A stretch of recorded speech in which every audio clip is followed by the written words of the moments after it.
Okay, here we are, Kaiden. This is some stuff that we covered during our first lesson. Very nice to meet you, Natalie and Valerie. I included you in on this first video.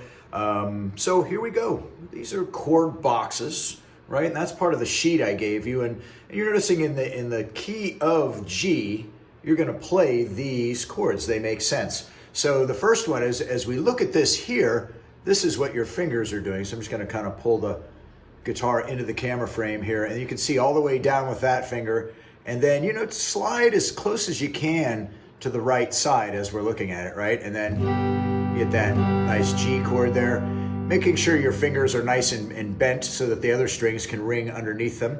Then I think we also did this one, which is the next one there. That's the C chord, and we would put pointer finger on the second string, right? And then you skip a couple strings, go second fret, and then you go to the next string and do third. And what I would recommend too is strumming from here down. You can't quite see that in the camera frame, but I wouldn't necessarily hit the thickest string. And sometimes you'll even see an X written right here on the sheet. And then, so we've got that as our C chord. Then what happens is building the D chord. You take your second finger, by the way, 1, 2, 3, and 4. Those are your fingers, 1, 2, 3, and 4. So we would go second finger bottom, second fret, then the pointer finger would go up 2 strings, and then the third finger in between. There's a D right there. And then to go over to the E minor, you would take those, so here we are on the D, you would take these 2 fingers here and go to the A and D strings, letting the thick one ring, and you get that E minor. So slowly, I'm just gonna do like 4 on each. Here's G, ready, go. 1, 2, 3, 4, C, right? And that's that one. And then here's our D, and then E minor. Let's do that one more time, and here we go. G, and then C, and then D, and E minor.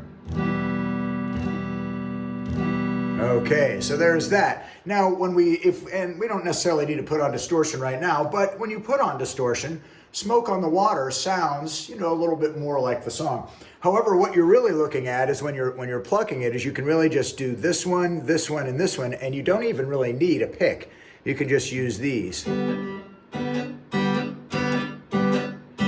So that's the D, G, and B strings. And then what we're doing is we're going, we're kind of looking at the guitar like this. And this is kind of maybe a confusing way to look at it, but that's what you're thinking. That's what the guitar is going to look like. Thickest string on the bottom, thinnest up top. And then as you can see, you're doing the D, G, and B strings all at the same time. So that ends up sounding like this. 0, 3 to 5, and then 0, 3, 6, 5, right? And then that 0, 3, 5. So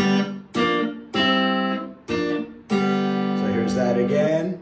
Open 3, 5, open 3, 6, 5, open 3, 5.